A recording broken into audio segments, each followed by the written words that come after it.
यहाँ मैं आपके साथ जनाब मूसा अलैहिस्सलाम की ज़िंदगी का एक वाक़या शेयर करना चाहता हूँ कि एक दफ़ा जनाब मूसा अलैहिस्सलाम कोई टूर पे जा रहे थे, तो रास्ते में आपको एक गडरिया नज़र आया, जिसने अपनी झोली में एक मेमना डाला हुआ था और मेमने से वो प्यार कर रहा था।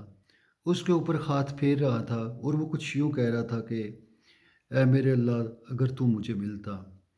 तो मैं फ़लाँ बकरी का दूध दूहता, तुम्हें उससे नहलाता, तेरे सर से जुएँ निकालता और तेरे ऊपर वो अ उसको नहलाने के बाद मैं तेल लगाता और उसको वो हाथ फेर के इस तरह वो बच्चे उससे प्यार कर रहे हैं और वो बातें भी कर रहा है।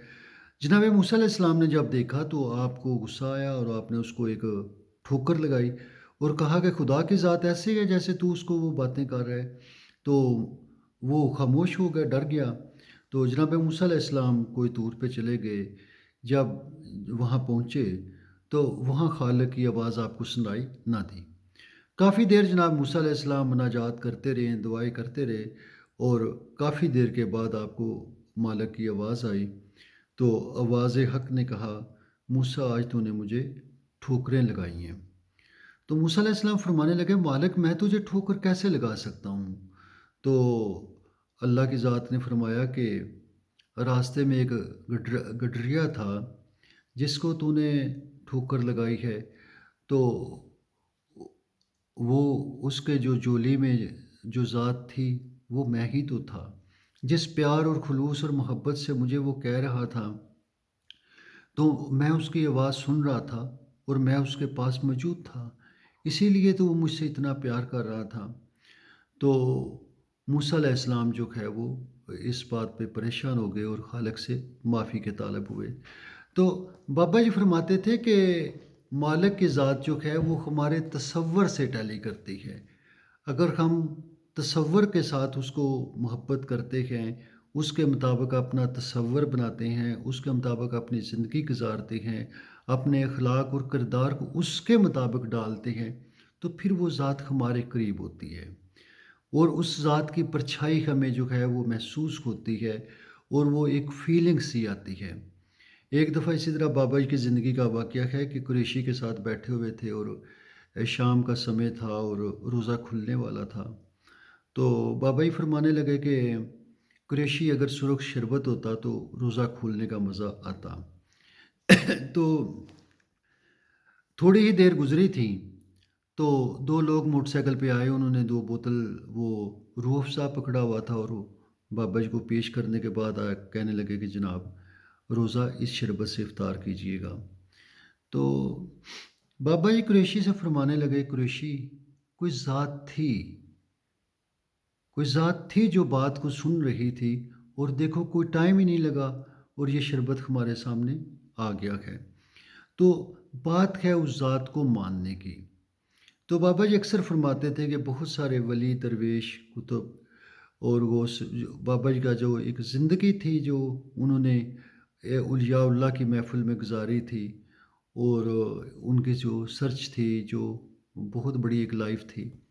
तो फरमाते कि मैंने देखा कि उनके पास एक ख़ज़ाना है, एक समंदर है, लेकिन किसी को वो थोड़ा वो नहीं दे रहे हैं, थोड़ा-सा भी वो समंदर से वो एक कतरा भी किसी को पानी वो नहीं दे रहे हैं। तो बाबा जी कहते हैं मैं अक्सर सोचता कि ये लोग कैसे कंजूस हैं, कि ये लोग लोगों को दे ही नहीं रहे हैं, लेकिन बाद में पता चला ऐसी बात नहीं है। कोई तालब ही नहीं है, कोई माँगने वाला ही नहीं है, वो देना चाहते हैं। और रूहानी इल्म सिर्फ़ उन्हीं लोगों को मिलता है जो उसके तालब होते हैं, जो उसके लिए तगो-दो करते हैं और कोशिश करते हैं। बाबा जी की ज़िंदगी एक रूहानियत का सफ़र था, जो आपने शम्स तबरेज़ी और मौलाना रूम की लाइफ़ के अंदर देखें, दैट इज़ अनदर थिंग। वो मज़हबी आदमी नहीं थे, जो मैं जानता हूँ। वहाँ तो बात और है। वो ज़ात के साथ लम्हा-लम्हा जुड़ के गुज़ारने वाली बात है, जो दम गाफ़िल सो दम काफ़िर। इस तरह हर लम्हा उस ज़ात को सामने रखना, उसके मुताबिक चलना और फिर इंसान ऐसे हो जाता है, उसको को खौफ़ नहीं रहता, कोई किसी चीज़ की परवाह नहीं है, उसको किसी चीज़ का डर नहीं है। वो मौत से भी मुबर्रा होता है। وہ جو ذات مطلق سے جڑ کے اس زندگی گزارتا ہے، موت تو اس کے سامنے ہیچ ہے، موت تو کوئی چیز کی نہیں ہے، چونکہ جو تصور میں اتنی بڑی جب ذات سماتی ہے تو پھر یہ دنیا اور اس کا لالچ اور یہ کچھ بھی نہیں رہتا۔ ایکچولی ہمارے لوگ جو بات کرتے ہیں ذات کی، خدا کی بات کرتے ہیں، مگر اکثر ہم لوگ اپنے نفس کے پجاری ہوتے ہیں، دنیا کے طالب ہوتے ہیں۔ وہ ممتاز مفتی نے لکھا ہے نا کہ خدا کے کعبے کے سامنے کھڑے ہو کے لوگ خدا کے سوا ہر چیز کو مانگتے ہیں اور وہ ذات وہیں پہ رہ جاتی ہے، کاش کوئی مجھے بھی مانگ لے۔ تو ہم مانگتے ہی دنیا ہیں، دنیا کے طالب ہیں۔ تو بابا جی کی تعلیمات جو تھیں، جو ان کا وہ بابا پھل پیر جو بات کہہ رہے تھے، وہ یہی بات کہہ رہے تھے کہ آپ اپنے تصور کو اس ذات کے مطابق ڈالو اور اپنی ساری زندگی اس کے مطابق گزارو، تو پھر آپ کو پتہ چلے کہ وہ ذات ہے کیا، اور وہ ذات آپ کے ساتھ ہی ہوتی ہے، لمحہ لمحہ ساتھ ہوتی ہے اگر تصور اس کے ساتھ ہو۔ Thank you, think about it, have a good time.